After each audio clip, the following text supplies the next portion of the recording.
సాయి నామామృతం భవభయహారి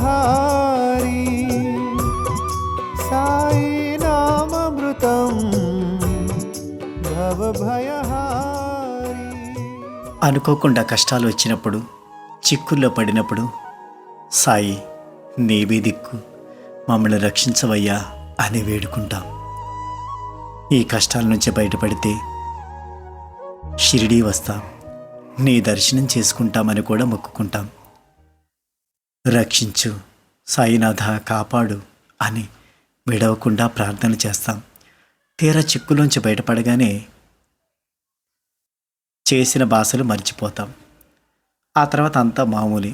మళ్ళీ ఎవరి పనుల్లో వారు పడి కొట్టుకుపోతూ ఉంటాం. మళ్ళీ రాయవరప్ప తగలగానే బాబా అని పిలుస్తాం. ఎంతైనా మనుషుల తత్వం ఎంత కదా. కానీ సాయిబాబా దయామయుడు.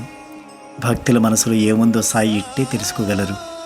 ఎవరు ఏ కోరికతో పిలిచినా సాయి నేనున్నాను అంటూ పలుకుతారు. తన కారుణ్య దృక్కులతో తనను నమ్మిన వారిని కాచి కాపాడుతారు. అందుకు ఎన్నో నిదర్శనాలు కూడా చూపారు. అయితే సాయిబాబా మన వద్ద నుంచి కోరుకునేది ఇలాంటి భక్తి కాదు. భక్తి అనేది జీవితంలో ఒక భాగం కావాలని బాబా కోరుకుంటారు. శ్రీ సాయి నామమే ఇలా పాపహరము.